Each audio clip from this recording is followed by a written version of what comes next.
Chitrakoot express के खास कार्यक्रम में आज हम आपको लेकर के आए हैं तहसील प्रांगण में, जहां पर कुछ कांग्रेस जनों के द्वारा क्षेत्रीय समस्याओं को लेकर के एक 11 सूत्री मांगों का ज्ञापन अनुविभागीय अधिकारी महोदय को दिया गया है। यहां पर इनके द्वारा आरोप लगाया गया है कि क्षेत्र में कई बुनियादी सुविधाओं का ऐसा टोटा है जिसको लगातार उठाए जाने के बावजूद प्रशासनिक स्तर पर उसमें ध्यान नहीं दिया जा रहा है। क्षेत्र में पानी की समस्या को लेकर के, बिजली की समस्या को लेकर के, खाड़ पहाड़ जैसी जो है आदिवासी गांव में सड़क मार्ग बनाए जाने के मामले को लेकर के इन्होंने आज जो ज्ञापन दिया है, इस पर चर्चा करेंगे आज के इस कार्यक्रम का नेतृत्व कर रहे आशुतोष द्विवेदी जी से। कांग्रेस जनों के द्वारा जो ज्ञापन अनुविभागीय अधिकारी महोदय को दिया गया है, ज्ञापन का मुख्य विषय क्या था, उसमें कौन से ऐसे समस्याओं के टॉपिक हैं जिनको लेकर के आज आपने इतनी बड़ी संख्या में आकर के यहाँ पर ज्ञापन दिया है? आज हमने 11 बिंदुओं की मांग को लेकर अनुविभागीय अधिकारी महोदय के समक्ष ज्ञापन सौंपा है, जिसमें हमारी पहली मांग थी मझगवां नगर में पेयजल का संकट है, उसे दुरुस्त किया जाए। मझगांव में प्राचीन राजाधिराज भगवान का मंदिर है, वहां पर बाउंड्री वाल का निर्माण कार्य कराया जाए और जो मंदिर के सामने एक कुआं है, काफ़ी प्राचीन कुआं है, उसे या तो उसका जीर्णोद्धार ग्राम पंचायत द्वारा कराया जाए और या तो फिर पुरातत्व विभाग को दे दिया जाए कि जिससे उसका सौंदर्यीकरण हो सके और उसका जीर्णोद्धार हो सके। हमारी तीसरी मांग थी चित्रकूट नगर पंचायत में थर पहाड़ है, वहाँ पर सड़क का निर्माण नहीं है। बिना सड़क के वहाँ पर बहुत सारी समस्याएं होती हैं। अगर कोई व्यक्ति की मृत्यु हो जाती है तो पालकी में उसकी लाश को लेके जाना पड़ता है।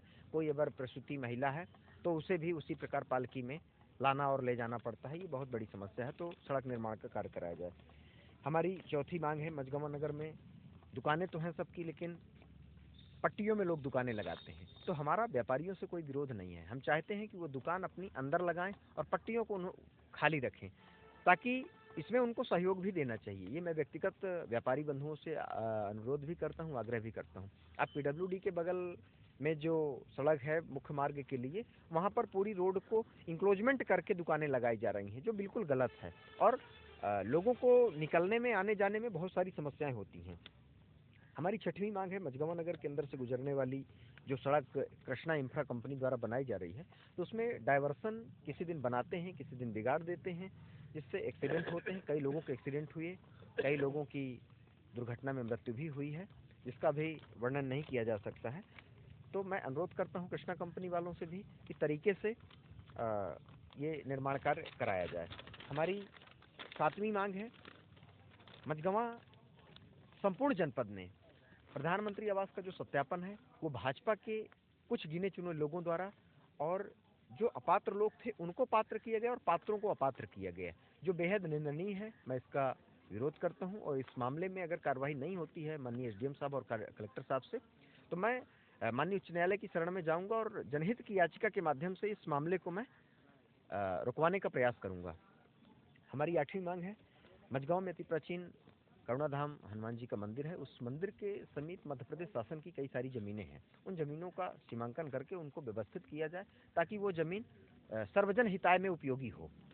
हमारी नौवीं मांग है, हमारे तहसील परिसर में ही जो शौचालय है वो जर्जर हो चुका है, साफ सफाई नहीं है, उसका जीर्णोद्धार कराया जाए। हमारी 10वीं मांग है, कन्या हाई स्कूल के सामने बाउंड्री है, जो बाउंड्री के नीचे कुछ लोग दुकान लगाते हैं, वो जो गलत है। तो अगर वो दुकानें हट जाएं और वहाँ पर सड़क बन जाए तो स्टेशन रोड का चौड़ीकरण हो जाएगा, जो सुंदरता का प्रतीक होगा। और हमारी जो 11वीं मांग है, वो लोक निर्माण विभाग मझगवां की जो पुरानी जो सड़क है, जो मुख्य बाजार होते हुए जाती है पुराने पोस्ट ऑफिस से, उस रोड को अतिशीघ्र बनवाया जाए, जो पुरानी रोड है। यही हमारी मांगे थी। इन्हीं मांगों को लेकर आज हमने माननीय एसडीएम साहब को ज्ञापन सौंपा है, और अगर हमारी मांग पर कार्रवाई नहीं होती है तो अगला आंदोलन हमारा उग्र रूप से होगा। भूख हड़ताल करेंगे, आमरण अनशन करेंगे, सत्याग्रह करेंगे। आमरण अनशन रह करेंगे, क्योंकि आशुतोष द्विवेदी जी यहाँ पर आंदोलनों के नेता के तौर पर जाने भी जाते हैं। अभी सरकारी जमीनों पर हो रहे अनाधिकृत तौर पर कब्जे को लेकर के आपने हाई कोर्ट में एक पीआईएल भी दर्ज की है, जिसमें इन्होंने बरौंधा बस स्टैंड की अराजी और मझगांव की कुछ अराजियों के नंबरों का वहाँ पर मामला संज्ञान में ला करके और उन्हें मुक्त कराए जाने की बात रखी है।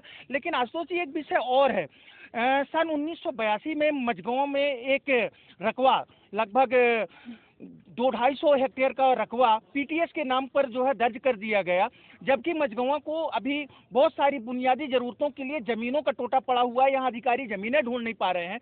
अगर वह रकबा पीटीएस का रकबा जो क्षेत्रीय जनचर्चा है कि अगर वह पीटीएस नहीं बन सकता है, मुक्त हो जाए, तो उसमें मझगांव में एक बड़ा स्टेडियम, खेल ग्राउंड, पार्क, बहुत सारे ऐसे शासकीय भवन जिसके लिए जमीनें प्रशासन को नहीं मिल पा रही हैं आसपास ढूंढने के लिए, वह चीजें यहाँ पर बनाई जा सकती हैं। तो कांग्रेस उस पर क्या कहना चाहती है? आपके संज्ञान में जो है ये चीजें क्यों नहीं है? आप हाई कोर्ट तक की जो लड़ाई लड़ते हैं, इसमें पीटीएस रकबे को लेकर के आपके द्वारा कोई आज तक जो है मुहिम नहीं छेड़ी गई, उसका क्या कारण है? कुछ ऐसे विधेयक हैं जहां पर कोर्ट के नियम लागू नहीं होते हैं। बड़े दुख और तकलीफ के साथ मैं इस बात को कह रहा हूं कि 25 साल से यहाँ पर मध्य प्रदेश में भारतीय जनता पार्टी की सरकार है। गणेश पटेल जी यहाँ के सांसद हैं, और मुझे लगता है कि भारत में जितने भी सांसद हैं तो सबसे निकम्मा व्यक्ति हमारे सतना लोकसभा का सांसद है। पहली बात तो ये है। गणेश सिंह जी, मैं आपके इस चित्रकूट एक्सप्रेस चैनल के माध्यम से मैं अपनी बात को पुनः उनके पास रखना चाहता हूँ। गणेश सिंह जी अपने 25 साल के कार्यकाल में कोई एक चीज बता दें कि हमने एक विकास का कार्य किया है, एक चीज बता दें।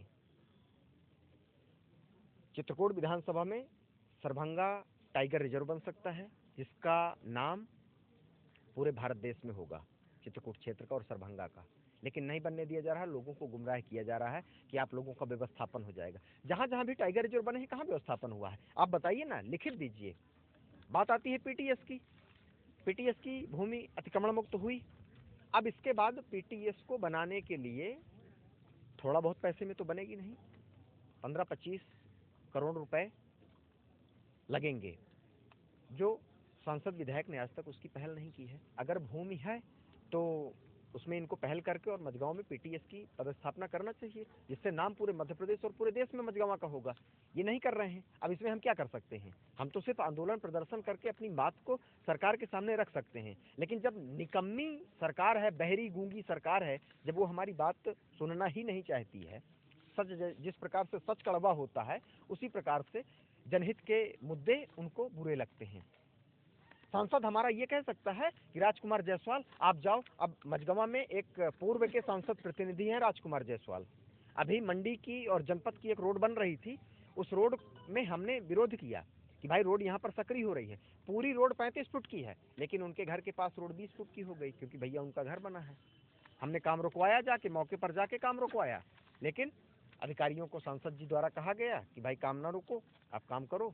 तो उन्होंने जितनी जमीन उन्हें मिली उतने में उन्होंने बना दिया। तब हमें हाई कोर्ट में पिटीशन दायर करना पड़ा है।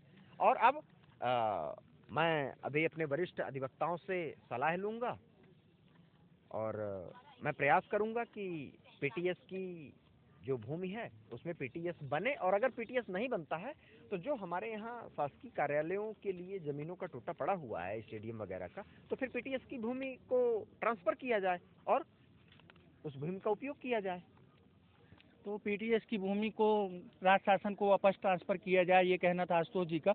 हमारे साथ में इस वक्त विमलेश त्रिपाठी जी मौजूद हैं, और चूंकि आप कांग्रेस के वरिष्ठ नेताओं में जाने जाते हैं, अभी थर पहाड़ का एक मामला जो लाया गया सड़क मार्ग को लेकर के, उस पर आपसे चर्चा करेंगे। त्रिपाठी जी, यह बहुत पुराना एक विषय है कि थर पहाड़ को सड़क मार्ग नहीं मिल पा रहा है, एक सुव्यवस्थित मार्ग नहीं मिल पा रहा है, जबकि वहाँ पर सैकड़ा भर से ऊपर आदिवासियों की आबादी निवास करती है। और आए दिन सोशल मीडिया में ऐसे ऐसे वीडियो देखने को मिलते हैं जिनको देखने के बाद मानवता शर्मसार होती है। तो कांग्रेस क्या इस विषय को जो है बहुत तेजी से उठा नहीं पा रही है, दबाव नहीं बना पा रही है, या जो है आपके नेताओं में इस बात को लेकर के ही अभी कहीं कुछ गड़बड़ी है कि जो है इस मुद्दे पर जोर नहीं दिया जा रहा? ये सड़क बन क्यों नहीं पा रही, क्या वजह है? जब भारतीय जनता पार्टी के नेताओं को कुछ दिखना ही बंद हो गया है, जब चुनाव आता है तब तो ये थर पहाड़ पहुँच जाते हैं, तब इनकी सफारी, फार्चूनर, स्कॉर्पियो सब पहुँच जाते हैं, चुनाव जीत भी जाते हैं, जनता के वोट भी ले लेते हैं। इसके बावजूद उनको सड़क क्यों नहीं दिख रही? जब इनको सड़क नहीं दिख रही, मूलभूत समस्याएं नहीं दिख रही, तब कांग्रेस के कार्यकर्ताओं के साथ जनता को आंदोलन के लिए मजबूर होना पड़ता है। आज उसी की पहली सीढ़ी है कि वही पहल है कि जब जनप्रतिनिधियों के निर्वाचित होने के बावजूद भी आज तक थर पहाड़ की सड़क नहीं बनाई गई, जिसमें बीमार व्यक्ति किस तरह से अस्पताल पहुंच रहे हैं, तो उसी को लेकर आज हमने अनुविभागीय अधिकारी महोदय को ज्ञापन दिया है। प्रशासन से कहा है, हालांकि हमें एसडीएम साहब ने आश्वस्त किया है कि अतिशीघ्र की सड़क बनाई जाएगी। अगर वहाँ की सड़क नहीं बनाई जाएगी तो हम आज ज्ञापन दिए हैं, इसके बाद एसडीएम कार्यालय का घेराव करेंगे, सतना चित्रकूट रोड को जाम करेंगे। थल पहाड़ में जब तक सड़क नहीं बनेगी तो वहाँ से किसी वाहन को नहीं जाने देंगे, जनप्रतिनिधियों को उस गांव में घुसने नहीं देंगे।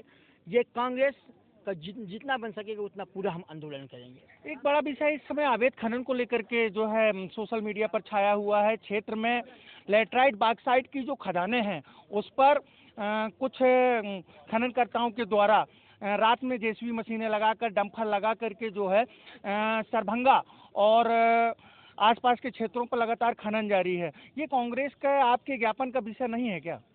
बिल्कुल है, इस विषय में कई बार चर्चा हो चुकी है। असल में इनको अवैध खनन की अनुमति किसने दी, लीज किसने दी? जब हमारे मध्य प्रदेश सरकार में खनिज मंत्री राजेंद्र शुक्ला जी थे, इन्होंने अपने ही लोगों, बालेन गौतम, भोला पयासी, मथुरा पटेल, ऐसे लोगों को, भाजपा के ही लोगों को इन्होंने अवैध उत्खनन करने की सीधे लीज, मतलब लिखित में भी और मौखिक में दोनों प्रकार से अनुमति दी। अब लीज उनको मिली थोड़ी सी, उन्होंने उत्खनन बहुत ज़्यादा शुरू कर दिया। जब हमने प्रशासन से अवगत कराया, मीडिया के माध्यम से, अखबारों के माध्यम से अवैध उत्खनन का मुद्दा उठाया, तो इन्होंने दिन में उत्खनन करना बंद कर दिया और रात में शुरू कर दिया। हालांकि प्रशासन के अधिकारी उसमें भी गए, जेसीबी पकड़े, मशीन पकड़े, कार्रवाई की, लेकिन ऊपर से जब खनिज मंत्री जी का फोन आ जाता है, प्रशासन आ जाता है, वो दबाव आ जाता है, तो शांत हो जाते हैं। मुद्दा बिल्कुल है। आज सरभंगा को जो है अभयारण्य बनाना था, क्यों नहीं बना? क्या राजेंद्र शुक्ला जी को नहीं मालूम? क्या सांसद जी को नहीं मालूम? क्या विधायक जी को नहीं मालूम? मालूम है। क्या है, जब भी कहीं भी अभयारण्य का बनता है तो बड़ा विकास होता है क्षेत्र का, परंतु केवल अवैध उत्खननकर्ताओं की सह पर ही इस अभयारण्य को नहीं बनाया गया, क्योंकि वहाँ पे बहुत सारे, रात में देखो ना, बहुत सारी जेसीबी मशीनें गूंजती हैं, रात भर आवाज़ आती है, तो इसी वजह से उन्होंने निर्माण नहीं किया। अब कांग्रेस ने इस विषय में कई बार मुद्दा रखा है, परंतु प्रशासन ध्यान नहीं दे रहा। हमने अपने ज्ञापन में रखा, आंदोलन करेंगे। यही कर सकते हैं हम, बिल्कुल आंदोलन करेंगे। ज्ञापन में बात रखी, प्रशासन का ध्यान आकृष्ट कराया, मगर जो है करने नहीं देते हैं। ऐसे कुछ आरोप के साथ में त्रिपाठी जी ने अपनी बात रखी और इस तरह का इनका आज का ज्ञापन हुआ।